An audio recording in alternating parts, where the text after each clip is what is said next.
For some reason, we bought into this belief that friendships need to last a lifetime, or that all friendships must last the duration of our lives or as long as possible. And we will scratch, claw, we will fight, we will go tooth and nail, fist for fist to make sure that we keep that relationship intact and in place. As a matter of fact, I've noticed that it is much easier for an individual to end an intimate or romantic relationship than it is to end a friendship, especially when there is history within that friendship. Now I understand, I get it, right?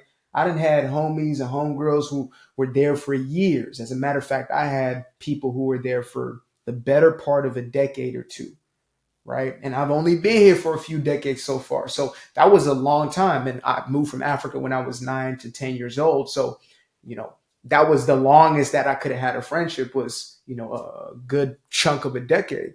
And what I found was what was so difficult for me was letting go of the guilt of letting go of the relationship, right?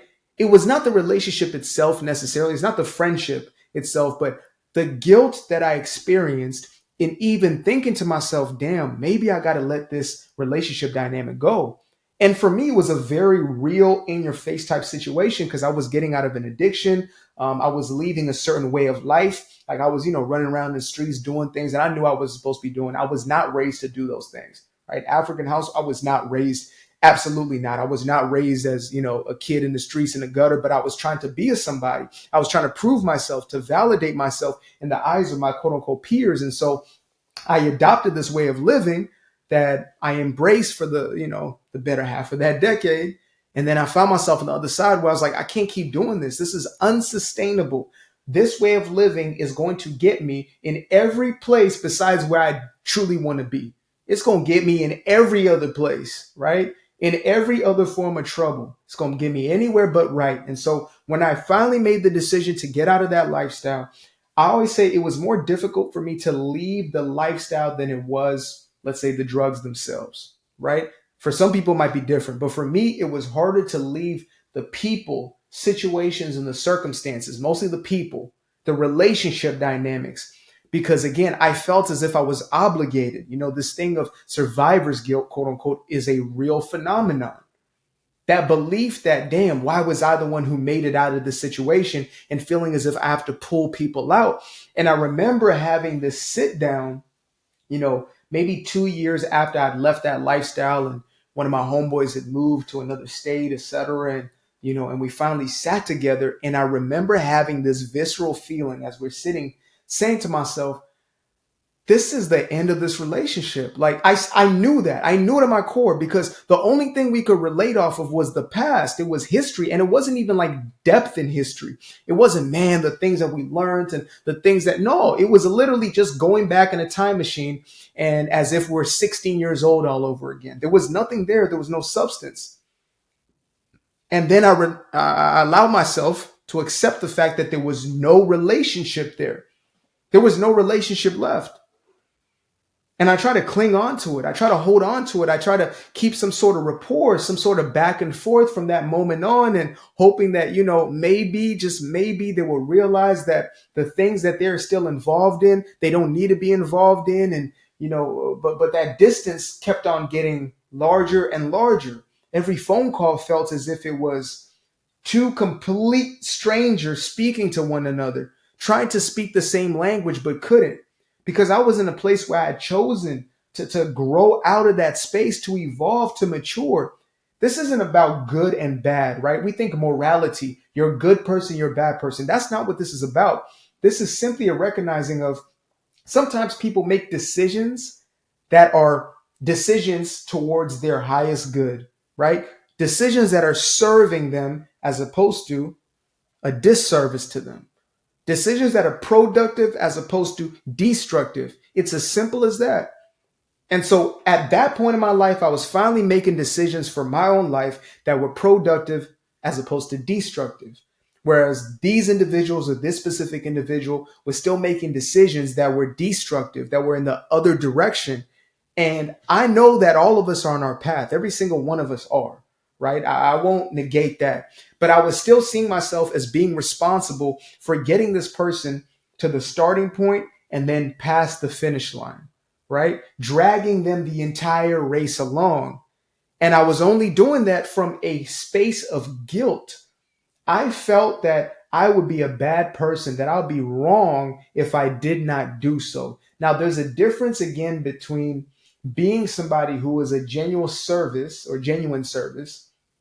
and somebody who is looking to save, right? Like right now, this is of service because this is my gifting. This is what I do. This is my inclination, but I'm serving myself as I'm creating this, just like I'm serving you, right? Service has to be two-sided. True service is fulfillment for the individual and fulfillment for the other, right? There is a reciprocity baked into it already because I'm doing what I love. It's like if you're a painter, you love so much to paint. It is already a blessing and a joy for you. You as the individual love the painting. You love what this person has created. And so you are a beneficiary of this person's gifting, right? And then there's an exchange of, dollars for value. You value this thing at $1 million. You give $1 million to this artist because that's the value placed on the painting. And, they take that value. There's an exchange there. But when you are in a savior complex, you are perpetually in a state of quote unquote deficit. You're in a state where you're trying to give from an empty place. You're giving from, I ain't got my cup today. I usually got my little goblet sitting somewhere around here. But you are pouring from an emptied cup, right? You are pouring from an empty place. You're not pouring from a place of outflow or overflow or abundance, but instead you're doing so from a state of deprivation. And the deprivation is because you believe you have to save the other. Otherwise, the person won't figure it out, right? It is really your ego at play. You're trying to play God in that situation, and not the way I mean like, you have the internal divinity. I'm not taking that away, but I'm saying you're literally trying to play a role that is not yours. You're trying to play a position that is not you. You're trying to play for that person what they're supposed to be for themselves. And so what you're actually articulating is that you don't believe that that person has it in them to do what's necessary to get to where they got to get to. And so, here we are in a place where we find ourselves making a sometimes painful decision. And it's painful because we make it painful, right? We create our own levels of suffering by the stories we tell ourselves. So when we tell ourselves, I'm a terrible person, I'm bad, I can't believe I'm doing this, then we suffer as a byproduct. But if we tell ourselves the truth, which is this has just run its course, like these energies don't even mix anymore. We don't mesh anymore. We're in completely different lifestyles. I often use the example of maybe y'all used to go to the club together, y'all used to drink together, smoke together, hook up, whatever it was. And then all of a sudden, you made a decision that you want something different in your life. You want a healthy lifestyle. You want a family. You want to build something of substance. You ain't trying to have late nights and late mornings. You're trying to create something that is larger than just this little world that you've created in order to escape yourself. But the person that you love, the person that you call bestie, your homeboy, your road dog, the one, day one, whatever it may be, they're where they are. They're still in the same place where y'all met, to be honest with you, right? Ain't nothing wrong with that. They're staying in the same place that you met them. But you finally made a decision to say, that ain't for me anymore. And so you find yourself at this crossroad where you can continue to engage and entertain this, or you can now let go of that relationship dynamic. And again, this can be an even more difficult sort of experience than a relationship because there's no rules to this one. We've been given a certain code of conduct when it comes to ending a romantic relationship, though I believe there shouldn't be technical rules. It's like it should really be as seamless as possible because it's honesty. If you no longer want to be in a relationship, you got to be honest with the other individual and let that individual know, right? So I'm not going to say there's a right or wrong way technically to do it, but there's still, there's a certain level of you don't just disappear and now you're gone forever, right? But when it comes to friendships, when it comes to these dynamics, it might be a little harder. It's like, how do I communicate to this other individual? And so for myself, what I've realized has been the most effective is simply making it known through how I move and the actions that I take. And oftentimes that will be enough. Like if I change my activities and my behaviors, and if I had somebody in my life that I want that person to go after what is best for them as well. I might let them know I'm not doing these things anymore. So that's what I'm not engaging in. I'm not doing those. That's not what I'm giving my energy or time to or attention or focus to. So these are the things I want. If you want to join me in these things that I'm not doing, you're free to join me. I'll be going to the gym if you want to come to the gym, if you want to work out, I'm no longer going to the Jack in the Box, right? I'm about to go get me some real food. I'm about to go to the grocery store and make something at home. If you want to join me, I'm about to, get into some reading. I'm about to get whatever it is that you're doing in order to elevate your own life. You can invite that individual into that world, into that life. And if it's something that they simply can't register, they reject, then that's perfectly fine. Now, they may invite you back into that old world, but again, you left that old world because it no longer served you. And so you have no obligation to step into it. You have no obligation to go to a place that you don't want to go to engage in activities you don't want to engage in. And for me, I realized at a certain point, I would still go to a party here or there after I stopped drinking, smoking, when I went cold turkey, and I wouldn't be drinking. I'll just be drinking my little water. People come up to me, faded. Oh, get a shot, take a shot. And I'm like, no, I don't drink. What? Somebody, they ask, are you a Buddhist? They ask me all kinds of stuff. But for me, I came to a place where I was like, I actually don't even enjoy this setting. Why am I even here in the first place? And so I started telling my friends, look, I'm just not into that. That's not my scene. That's not my setting. And that's okay. We can go do other stuff. And sometimes there's going to be a natural rift that starts to form. There's going to be a natural gap. The energy change is everything. We repel those things that are not of like energy, and we attract the things of like energy. That's universal law, universal principle. And so this started working in my greatest benefit, where certain people just stopped hitting me up. He's on some weird stuff. He's on some lame stuff. Now he's meditating under trees. He's doing all kinds of stuff. We don't know about that. We questionable activities.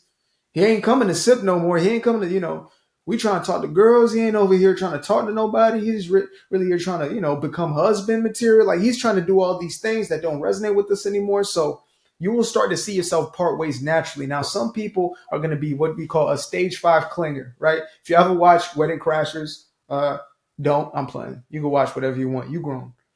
Wedding Crashers, stage 5 clinger, stage 5 clinger. This individual right here is the type of person who will grab onto you because they need you to fulfill a certain role in their life.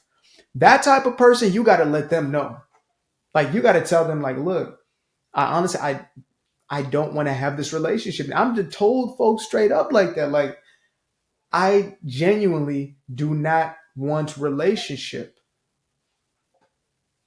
I don't want to be in this friendship relationship anymore. I believe that it's, past this course, whatever it is. You don't have to do it from a mean place, a resentful place. As a matter of fact, you're better off doing it from a place of calm, from a place of self-respect and self-love, as opposed to against the other person, because it's not against them. That's the thing I do want to get across. It's not something that you do to somebody, but instead it's a decision that you make for yourself, for your highest good, and therefore for their highest good, and for everybody else's that's involved in the process. You let that be known, like, hey, this is no longer for me, but thank you for the memories, basically. And some of them might throw a fit. They might do this. They might do that. They might try to call you 100 times, whatever it is, like a jaded lover. They might do all these things, but for you, the decision is made. For you, the decision has been made. You are choosing this trajectory. You're choosing this track. You're choosing going forward, moving forward within your life. And again, these are just a couple ways that I'm demonstrating of how to deal with it. But each person in each circumstance may have its little idiosyncrasies. Like, sometimes, the relationship can continue, but you just spend less time with that person. You just go to less spaces and places with that individual, and it might fade away. Or maybe, you guys start to evolve together. What a beautiful thing that may be. But in more cases than we like to admit, that thing has long past sailed, and we are still clinging on. We are the stage 5 clinger onto that thing because we're feeling guilty for letting it go. And I do want to just, quick pivot into the intimate relationships. Is holding on to an intimate relationship simply because you feel guilty or you feel bad for leaving is more selfish than anything else you can do, because you're holding that person in a place, and they could easily, though they may be heartbroken or whatever it is, they will eventually get to a place where they come back to a state of, of healing, and they can actually get the thing that they need. Like I remember I was in a relationship where, I told my ex in the process of breaking up, I feel like I'm holding you back from what you truly deserve and desire. And I meant that. And I said, I might be holding you back from your husband. And she didn't want to accept that or hear it at the time. But lo and behold, a year later or whatever, she's getting married. So go figure. Now they got 2 kids, I believe, probably got more on the way. Who knows? And that was a beautiful thing for me to witness because I made a decision that was at least able to free her into what she desired, as opposed to me being so selfish because I'm controlled by fear of how this person's going to feel. It's really not about how they feel. It's actually about how it reflects on us. I feel like a bad person, so I don't want to do that thing. It's okay. It's okay. Like we need to make these things okay. We need to make just letting go process okay. I know it may sound, real freaking easy coming from Mr. Aquarius over here, right? Mr. Flighty Flight. Nah, it's it's simple for all of us. We just make it more difficult than it has to be because of the story we tell to ourselves about what it means about us. And when we get rid of that story, now we can do so seamlessly and benefit everybody in the process. Stop lying to one another and definitely stop lying to ourselves. So that being said, this is actually a resource that will be powerful in this experience, in any of these experiences, really. Doing me guilt free. Literally, I didn't plan this out to be like, oh, this is a perfect plug. I plug the book almost every video, but doing me guilt free, breaking free from people pleasing, and unleashing your true personal power. This right here is your handy dandy life guidebook on how to live a life without guilt. I'm not talking about without remorse, without, no, without guilt, meaning this feeling of I've done something wrong, I've done something bad, for simply living out your own life, breaking free from that need of external validation in order to make you feel like you're somebody. When we start living from that place of authenticity, life begins to open up for us and everybody else around us. I'm telling you, even the people who can't stand your freedom right now will one day be looking at you saying, thank you that you're a representative of the very thing that I need most. So that being said, I'm about to be out of here. You can get yourself a copy of one of these by, again, clicking the link in the description below. It's literally like the only link down there. I ain't got 17 links for you. This is it right now. So get yourself a copy. Carry that thing around with you. I be seeing people at the coffee shops trying to read nowadays, and they got the phone in one hand and the book in one hand. That's gonna be the type of book that takes you away from your phone. This ain't even gonna be interesting anymore. I'm telling you right now. I'm telling you. It speaks to you straight up, just like I do here. I'm not trying to be real slick. I'm real smart. I'm straightforward with it. You understand me? So that being said, appreciate you guys for tuning in. Till the next time, namaste, namasko.